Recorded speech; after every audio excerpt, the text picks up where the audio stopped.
Uy! Lokong bata yun ah! Magnanakaw na bata!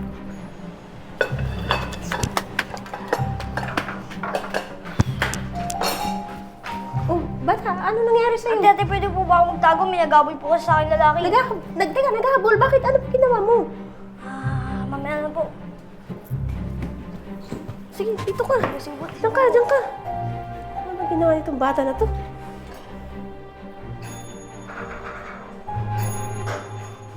Miss, may nakita ba kayo ditong batang payat? Ayun! Asan yung wallet ko? Amin na! Teka lang, sir. Anong wallet? Yung wallet ko kasi dinukot niyan eh. Totoo ba yung sinasabi niya? Oh, sabi ko sa'yo eh. Dilaw yung wallet ko. Pakikuha. Kinuha niya talaga. Nasa kanya, sigurado ako. Akin na, Bill. Akin na nga. Ito ba, sir, wallet mo? Oo. Ito na, sir. Wait lang, sir. Baka pwede man natin itong pag-usapan. Kasi talamak na yun eh. Baka may dahilan lang siya. Tanungin na lang natin, sir. Baka may dahilan siya. Hindi pa pwedeng ganun sa akin. Kung hindi ko i-report sa polis ang batang yan, kailangan makausap ko yung mga magulang yan. Hoy bata, ano number ng nanay mo? I-dial mo dito. Lagot sa akin yung nanay mo. Tawagan mo, papuntahin mo dito.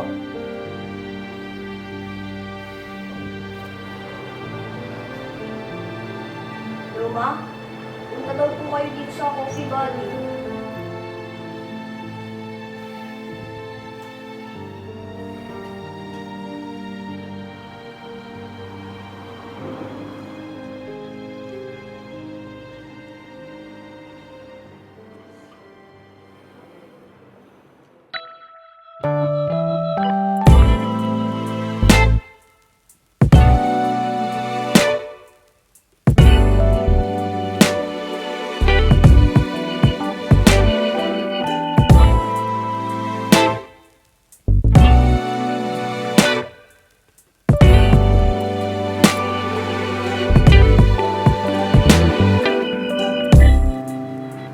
Camille?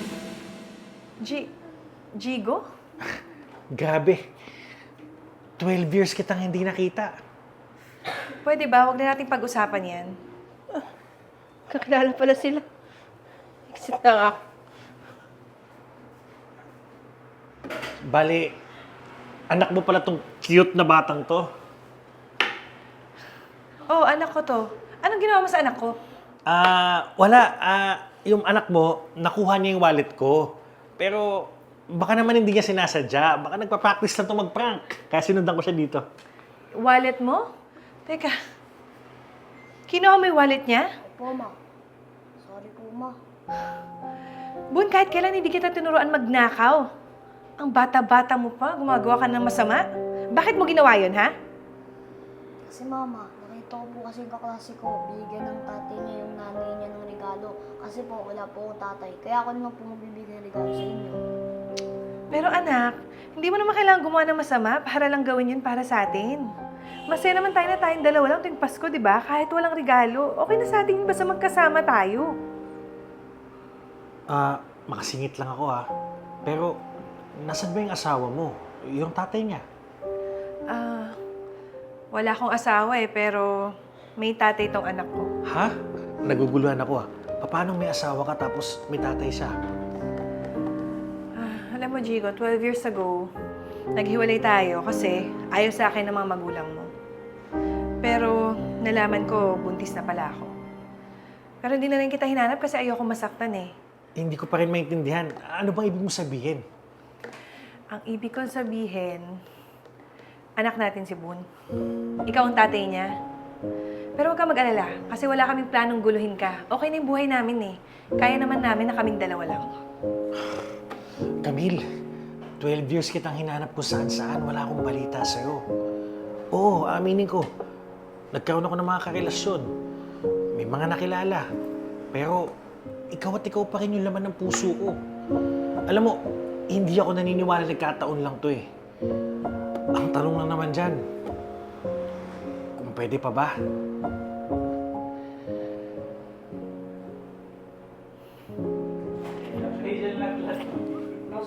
Relax yarn. Sana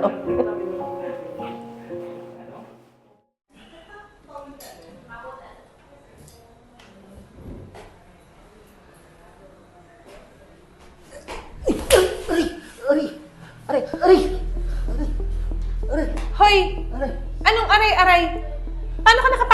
ha? Ang dumi-dumi mo! Hindi. Hindi. Ano lang. Gusto ko lang naman magkape. Gusto ko lang magpahinga eh. Pagod na kasi ako.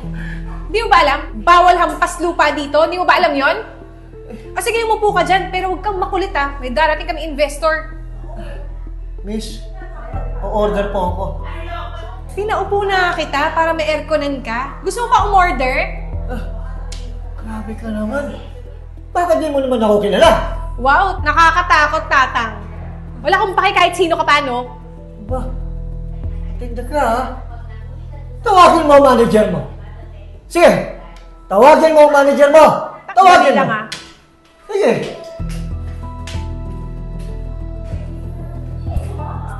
Sir, ano po mapaglilingkod ko sa inyo? Itong taoan nyo, ibang trato sa akin eh. Para akong alikabok. Ipabayad naman ako eh. Ganun po ba? Sir, ako na po hingi ng dispensa sa inyo ha. Sorry po, doon po sa nagawa ng tao namin. Ganito na lang po, para makabawi kami sa inyo, gusto nyo bang doon ko kayo ilagay o ipwesto sa VIP room namin? Nang sa ganun special ang trato namin sa inyo. Okay ba sa inyo yun? VIP? Oo! Special na special ka doon. Taka na tayo, sama ka na sa akin. Doon ka na lang, doon ka na babagay eh. Sa VIP. Hindi ka pwede dito. O naiwan mo pa yung cellphone mo, tay. Tara. Sa VIP ka, huwag ka dito. Pambawi lang namin. VIP Saan mo ko tatali? Itong VIP namin. Ha? Oo. Teka, ano to? VIP. Ay! VIP. Ay! Saan mo ba Yan. to? Wala na sagabal sa pagdating ng Ano investor. mo ka? Wala nang masakit sa mata. Diyan ka sa VIP.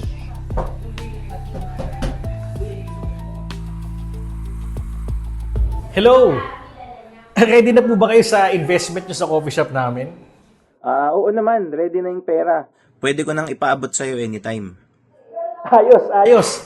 Andito na po ba kayo sa area? Actually, kanina pa kami naghahantay sa inyo eh. Naghahanda na nga kami dito eh. Actually, dala ng father ko yung pera. Nauna na daw siya dyan. Pagpasensyahan nyo na yung tatay ko ha. PWD kasi. Pakihanap naman. Ganun po ba? Sige po. Wait lang po ha. Tawagan ko kayo ulit.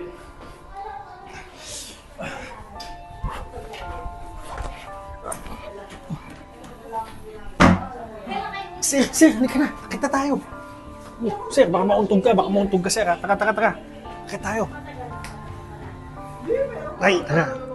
Ay. Tita, Ingat kayo. Bitawan mo ako. Tay. Oo, tayo po mo kayo, Tay. bitawan mo ako. Ano nangyari? Tay, bakit di nyo naman po sinabi na kayo pala yung tatay ng investor? Ha? Bakit hindi ko sinabi? Para respetuhin niyo ako. Kasi may pera ako. Alam niyo, sinubukan ko kayong unawaan kayong dalawa, ha? Pero ang lala ng ginawa niyo sa akin. Ngayon, magkasubukan tayo. Maliban sa iuurong ko na ang investment, ay kakasuhan ko kayong dalawa. Naku, tayo, sorry Ng pagkulong nyo sa akin sa banyo. Naku, tayo, sorry po, Hindi! Umanda kayo! Tay, pag-usapan natin ito, Tay. Pag-usapan natin. Nabigla lang kami. Wala kayo. Tay!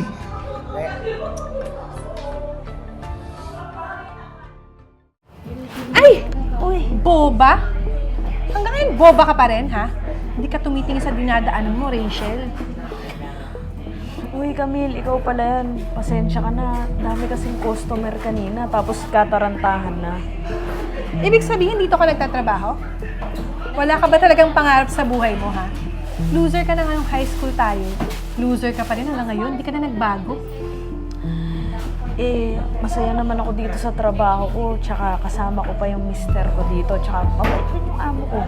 So, ibig sabihin, salesman din siya. Wow! Power couple goals. Alam mo, dapat ginaya mo na lang ako eh. Kasi isang sikat na radio personality yung mapapangasawa ko. On the way na ako sa pagiging donya. Masaya ako para sa'yo, Camille. Alam ko, inggit yung nararamdaman mo. Aminin mo, inggit yan. Hindi ka masaya.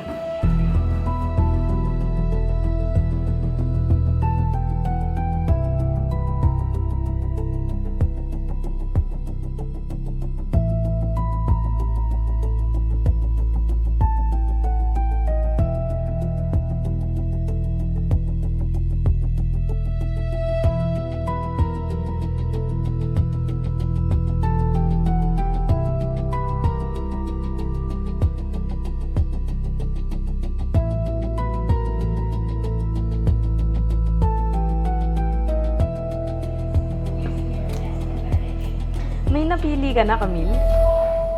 Ang hirap kasing pumili. Lahat ang gaganda eh. Good morning po, ma'am. Oh, siya pala yung asawa ko, si Zach. Hello! Oh! Hi, hubby! Siguro sinurprise mo ako, no? Alam mo na kailangan ko ng running shoes, no? Juan, Sir, sakto. Andito na po pala si ma'am. Pwede na natin ipasukat yung mga size 7 na pinili nyo kanina. Size 7? Baka nagkamali lang kayo. Size 9 ako eh. Ay, hindi po ma'am. Size 7 po talaga yung mga pinili ni sir kanina. Anong size 7? May iba ba? Kala ko ba okay tayo? tapatin na kita. Ang totoo niyan, masyado ako nabilisan sa mga pangyayari. Hanggang sa napagtanto ko na hindi pa pala talaga ako handang mag-asawa. Kaya, pasensya ka na.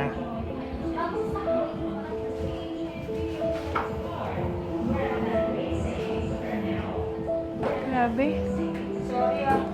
Ako, Camille, pag kailangan mo ng karamay, nandito lang kami ng asawa mo. Rachel, pasensya ka na sa mga sinabi ko kanina. Kapag mataas ako dun sa mga sinabi ko, tapos mapapahiya pa pala ako sa harap niyo. Pasensya ka na talaga. Huwag kang mag-alala. Isipin mo na lang, ang lahat ng bagay ay may dahilan. Ma'am, ganito na lang. Kukuhaan na lang kita ng pinakamagandang size 9 namin ng sapatos. O sige, salamat ah.